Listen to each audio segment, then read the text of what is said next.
2 দিন টিউশনি করানোর পর তৃতীয় দিন ছাত্রীর আমায় ডেকে আমার হাতে একটা খাম দিয়ে বলল, কাল থেকে তোমার আর আমার মেয়েকে পড়াতে হবে না। তুমি 2 দিন আমার মেয়েকে পড়িয়েছ, আমি তোমাকে 1 মাসেরই টাকা দিলাম। আমি অবাক হয়ে ছাত্রীর মাকে বললাম, আন্টি কিছু মনে না করলে জানতে পারি আমার অপরাধটা কি? আন্টি অন্যদিকে মুখ ঘুরিয়ে বলল, না, তোমার কোনো অপরাধ নেই, এমনিতেই তোমার আসতে হবে না।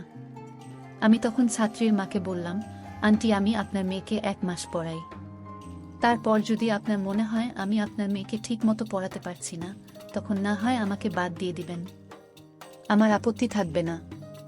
এইবার ছাত্রীর মা আমার দিকে তাকিয়ে বলল, আসলে আমার মেয়ে তোমার কাছে পড়তে চাচ্ছে না, শুধু ভালো পড়ালেই হয় না, একটু দেখতে শুনতে ভালো হতে হয়। তোমায় দেখলে নাকি আমার মেয়ে ভয় পেয়ে যায়। আমি আন্টির হাতে খাম দিয়ে বললাম, টিউশনি করাতে হলে যে ফর্সা ভালো চেহারার অধিকারী হতে হয় তা আগে জানতাম না। যদি জানতাম তাহলে বিশ্বাস করেন আমি আপনার মেয়েকে পড়াতে আসতাম না। ছাত্রীর বাসা থেকে বের হয়ে রাস্তায় হাঁটছি আর কলেজ জীবনের কথা ভাবছি।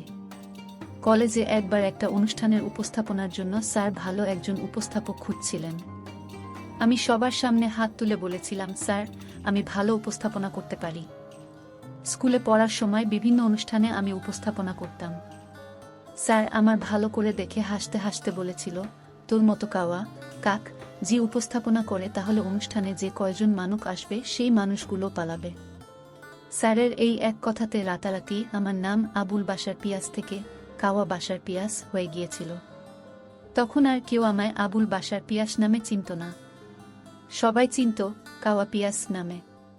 কয়েকদিন আগে ময়মনসিংহ থেকে ঢাকা যাচ্ছিলা, আমার পাশের সিটে বসেছিল সুন্দরী একটা মেয়ে। আমি যখন আমার সিটে বসতে যাব তখনই মেয়েটা নাক মুখ ওড়না দিয়ে চেপে ধরল। বাস কিছু দূর যাবার পরেই মেয়েটা বাসের কন্ট্রাক্টরকে ডেকে বলল, আমায় এই সিটটা পাল্টে দেন তো, আমি অন্য কোথাও বসব। বাসের কন্ট্রাক্টর আমার দিকে অগ্নি দৃষ্টি নিয়ে তাকালো, তারপর মেয়েটাকে বলল, আপা এই লোকটা কি আপনার সাথে অসভ্যতামি করেছে?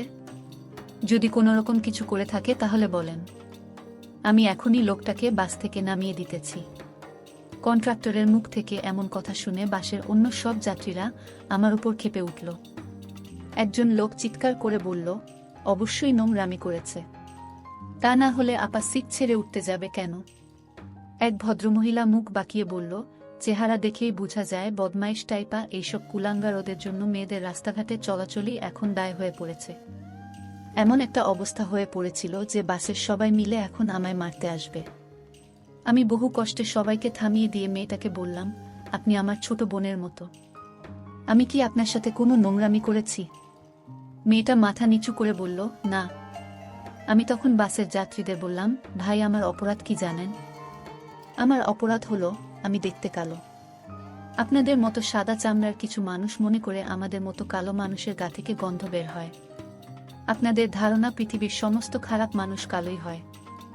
যে ভদ্রমহিলা আমায় বদমাইশ কুলাঙ্গার বলেছিল সেই মহিলার কাছে গিয়ে বললাম, আপনি আমার চেহারা দেখেই বুঝে গেলেন আমি বদমাইশ। বিশ্বাস করেন আমি কোনো বদমাইশি করছি তো দূরের কথা, আজ পর্যন্ত কোনো মেয়ের দিকে খারাপ দৃষ্টিতে তাকাচ্ছি পর্যন্ত না। কিন্তু কেন জানি না এই মুহূর্তে আপনার সাথেই আমার বদমাইশি করতে ইচ্ছে করছে।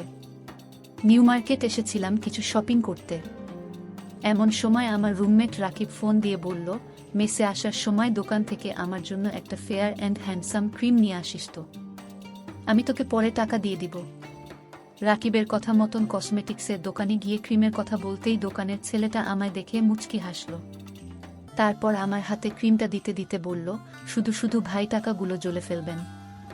আপনার যে কালার, আপনাকে যদি 3 দিন 3 রাত হুইল পাউডার দিয়ে পানিতে ডুবিয়ে রাখা হয় তবুও আপনার কালারের বিন্দুমাত্র পরিবর্তন হবে না। দোকানের ছেলেটার কথা শুনে মনে হচ্ছিল ওর গালে একটা সজোরে থাপ্পড় মারি, কিন্তু ওরই বা কি দোষ? দোষ তো আমার বাবা মারও, কারণ উনারা আমাকে জন্ম দিয়েছে। দোকান থেকে বের হয়েই মাকে ফোন দিলাম। মা ফোনটা রিসিভ করতেই আমি মাকে বললাম, মা শুনেছি বাবা মা কোনো পাপ করলে তার দায়ভার কিছুটা সন্তানের উপর এসে পড়ে। তোমরা কি কোনো পাপ করেছিলে যার ফল স্বরূপ তোমাদের ঘরে আমার মতো একটা কালো ছেলে জন্ম নিল? মা আমার কথা শুনে কাঁদতে কাঁদতে বলল, তুই আবার তোর গায়ের রং কালো দেখে মন খারাপ করছিস? তুই কালো দেখে কি হয়েছে? তুই আমার কাছে সোনার টুকরো ছেলে। মা কেঁদে দিয়েছিল দেখে আমি মাকে হাসানোর জন্য বললাম, দেখলে মা, তুমিও আমায় তেমন ভালোবাসো না। যদি ভালোবাসতে তাহলে সোনার টুকরো না বলে হীরের টুকরো বলতে। আমার কথা শুনে মা হাসতে হাসতে বলল, তুই আমার কোহিনূর হীরার টুকরো ছেলে। সবাই আমাকে কালো বলে দূরে সরিয়ে রাখলেও মা বাবার দোয়া সবসময় আমার সাথেই ছিল। আর সেজন্যই হয়তো আমি খুব ভালো একটা চাকরি পেয়েছি। চাকরি পাওয়ার পর থেকেই আমার উপর বাবা মা অত্যাচার করা শুরু করল বিয়ের জন্য। আমিও বিয়ে করব বলে রাজি হয়েছি, তবে একটা শর্ত দিয়েছি। বিয়ে করলে আমি কালো কোনো মেয়েকেই করব। আজ মেয়ে দেখতে যাব। মাকে ডেকে বললাম, মেয়ে কালো তো? মা বলল, আমি মেয়েকে এবং আগেও দেখেছি। মেয়ের গায়ের রং কালোই, কিন্তু আজ আমরা দেখতে যাব বলে মেকআপ করে হয়তো সুন্দরী হয়ে যাবে। তবে চিন্তা করিস না, মুখ ধোয়ার পর মেয়ে আবার কালো হয়ে যাবে। আমরা ড্রয়িং রুমে বসে আছি মেয়ে দেখার জন্য। কিছুক্ষণ পর মেয়ে আসলো। মেয়েকে দেখে কয়েক মিনিটের জন্য আমি হতভম্ব হয়ে গেলাম। একটা মেয়ে কি করে এত সুন্দর হতে পারে? ভালো করে মুখের দিকে তাকিয়ে দেখি মুখে কোনো মেকআপ নেই, শুধু চোখে হালকা একটু কাজল আছে। মেয়ে দেখা শেষ হলে আমি মাকে আড়ালে ডেকে নিয়ে বললাম, মা, তুমি না বলেছিলে মেয়ে কালো? এই মেয়ে তো দেখছি বেজায় সুন্দরী। শুধু সুন্দর না, ভয়ঙ্কর রকম সুন্দরী। তোমায় আগেই বলেছিলাম আমি নিজে যেমন ঠিক তেমন মেয়ে বিয়ে করব। আমার কথা শুনে মা বলল, আরে মেয়ে সুন্দর না, মেকআপ করেছে তো তাই সুন্দর লাগছে। আমি মায়ের হাতটা ধরে বললাম, কেন শুধু শুধু মিথ্যা বলছো মা? মেয়ে কোনো মেকআপ করেনি।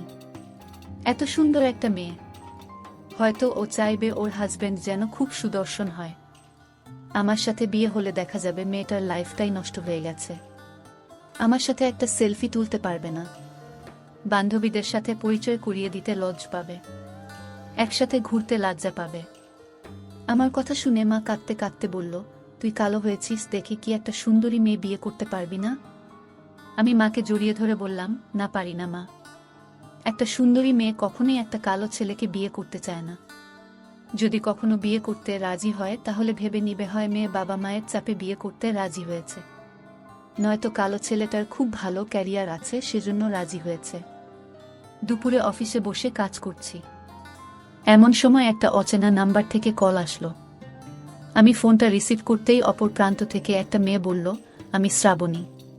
কাল আপনারা যে মেয়েটাকে দেখতে গিয়েছিলেন আমি সেই মেয়ে। আমি অবাক হয়ে জিজ্ঞেস করলাম, আপনি আমায় হঠাৎ ফোন দিলেন যে? মেয়েটি তখন বলল, আমি আপনার অফিসের নিচে, দয়া করে একটু আসবেন। আপনার সাথে আমার জরুরি কিছু কথা আছে। একটা রেস্টুরেন্টে আমি আর মেয়েটি বসে আছি। রেস্টুরেন্টের অনেকেই আমাদের হা করে দেখছে। আমি চেয়েছিলাম রেস্টুরেন্ট বাদে অন্য কোথাও বসতে, কিন্তু মেয়েটি আমায় জোর করে এইখানে নিয়ে আসলো। কফির মগে মেয়েটি চুমুক দিতে দিতে আমায় বলল, সত্যি বলতে আপনাকে আমার প্রথম দেখাতে ভালো লাগেনি, কিন্তু আড়লে যখন আপনি আপনার মায়ের সাথে কথা বলছিলেন আমি আপনার সব কথা শুনে নিয়েছিলাম। তারপর থেকেই আপনাকে প্রচণ্ড ভালোবেসে ফেলেছি। 1 মিনিটের কথা শুনে যে কাউকে ভালোবেসে ফেলা যায় সেটা যদি আমার সাথে না ঘটতো তাহলে আমি হয়তো কখনোই বিশ্বাস করতাম না। আমি মাথা নিচু করে বললাম, তার মানে আপনি আমায় করুণা করছেন? মেয়েটি কফির মগটা রেখে আমার হাত ধরে বলল, আমায় একটাবার সুযোগ দাও। আমি তোমায় এতটাই ভালোবাসবো যে মেয়েদের সম্পর্কে তোমার ধারণাটাই পাল্টে দিব। ডাক্তারের চেম্বারের সামনে বসে আছি। এমন সময় দেখি ডাক্তারের চেম্বার থেকে আমার ছাত্রী পিহু আর ওর মা বের হচ্ছে। আমি আন্টিকে সালাম দিয়ে বললাম, আন্টি আমায় চিনতে পেরেছেন? আমি আপনার মেয়েকে 2 দিন পড়িয়েছিলাম, কিন্তু 3 দিনের দিন আমায় বের করে দিয়েছিলেন। আন্টি তখন বলল, হ্যাঁ, চিনতে পেরেছি। এমন সময় রুম থেকে শ্রাবণী এসে বলল, সরি সরি, আজ রোগীর খুব চাপ ছিল তাই দেরি হয়ে গেল। অনেকক্ষণ ধরে অপেক্ষা করছো, তাই না? আমি তখন আন্টিকে বললাম, আন্টি, আমার স্ত্রী শ্রাবণী। আর শ্রাবণীকে বললাম, ও হলো পিহু, একসময় আমার ছাত্রী ছিল। শ্রাবণী মুচকি হেসে বলল, হ্যাঁ আমি জানি ওর নাম পিহু, আমিও ওর ট্রিটমেন্টে করছি। আন্টি আর পিহু আমাদের দিকে হা করে তাকিয়ে রইল। আমি হেঁটে যেতে যেতে শ্রাবণীকে বললাম, পিহুর কি হয়েছে? শ্রাবণী বলল, এক টিচারের সাথে ওর শারীরিক সম্পর্ক ছিল, পরে প্রেগন্যান্ট হয়ে যায়। কোনো ক্লিনিকে যেন অ্যাবর্শন করিয়েছে। এখন বিয়ের পর আর বাচ্চা হচ্ছে না। হঠাৎ শ্রাবণী দাঁড়িয়ে বলল, ওই এই টিচারটা তো কোনোভাবে তুমি না তো? আমি রেগে গিয়ে বললাম, আমি কেন হতে যাব? আমি কালো বলেই তো আমাকে 3 দিনের দিন বের করেই দিয়েছিল। আমার কথা শুনে শ্রাবণী হাসতে হাসতে বলল, নীল শার্টে তোমায় খুব সুন্দর লাগছে। আমি মাথা নিচু করে বললাম, কাওয়ার মতো লাগছে। আমার কথা শুনে শ্রাবণী আমার হাত ছেড়ে দিয়ে বলল, যে ছেলে নিজে নিজেকে সম্মান করে না, তাকে মানুষই কিভাবে সম্মান করবে? শ্রাবণী রাগ করে একা একা হাঁটছে, আর আমি ওর পিছু পিছু যাচ্ছি আর ভাবছি, কালো কলঙ্কের দাগ হলেও মাঝে মধ্যে কালোকে বাদে সাদাকে অসম্পূর্ণ লাগে।